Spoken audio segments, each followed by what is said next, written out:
So this whole thing's been a game of millimeters. I don't know if you can see this bolt up here that comes down through, how close it is to the bracket.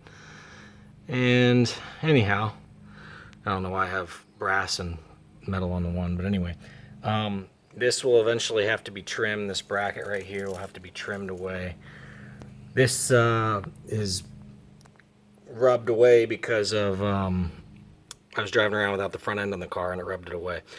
But anyhow, back there is the, it actually worked out perfect for progressing.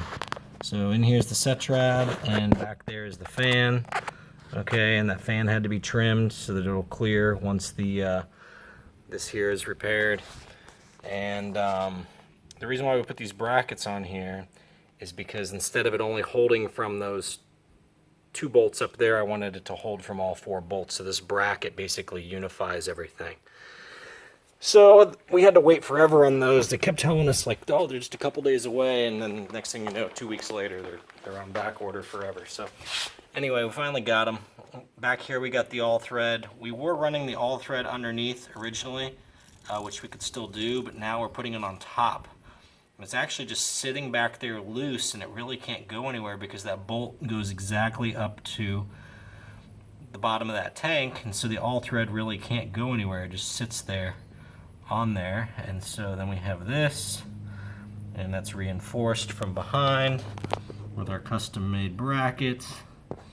And then on this side we had to do some serious trimming on the bracket, which we'll get cleaned up here in a minute. I just had to, do that. And then we got the tape over that so that no dust gets in there while I'm trimming metal and so on and so forth. But anyhow, it's really solid. This whole thing is just really solid. Let me see if I can show you.